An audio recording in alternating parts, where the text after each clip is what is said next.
Good morning, Jim Babcock. How are you today? Great. Thanks, David. Hey, it's great to see you. We're out at Mentor RV, and it says Mentor, but you're actually in Madison, right? Yeah, 90 and 528.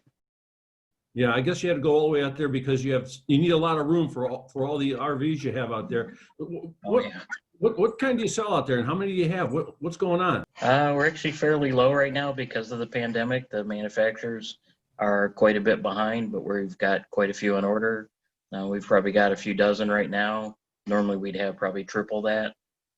Yeah, it's really interesting. You talk about being a little down because of the pandemic and delivery, but people are actually buying them more right now during this situation, just to be social distance and have something to do, right? Yeah, we've never seen a season like last year. It was just out of control.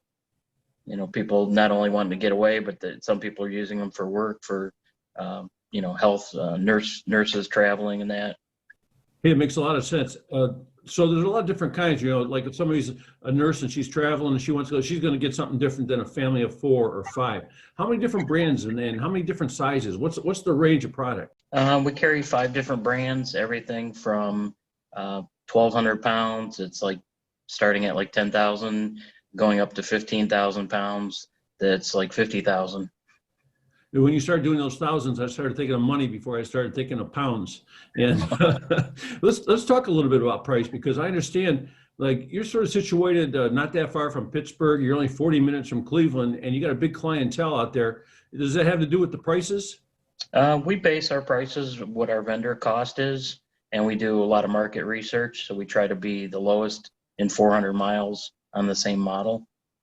Yeah, that's great. Let's talk a little bit about the social aspect of folks getting into RV. Maybe someone's never done it before. What do they discover when they come out, and what's your experience with folks that are first-time buyers? A lot of times they need a lot of education. They also need to understand what their tow vehicle can pull. Sometimes the car salesman kind of overstated a little bit. So we have to kind of reel them in and try to find something that's compatible with what they can tow. Or in some cases, they go and get another vehicle. Mm-hmm.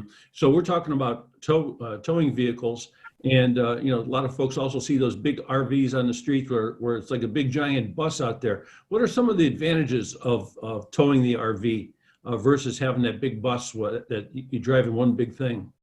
Cost is the big factor, but for a lot of people, when they get to their destination, they want to have some way to day trip and go see sites that are close by without having to pack up everything and try to maneuver, like a 40-footer through downtown, DC. I was there last year and saw some people trying to, move around those streets with a big motorhome. And it's much easier to drop a trailer outside of town somewhere at a campground and then drive your normal pickup truck or SUV to get to whatever site you're going to go see.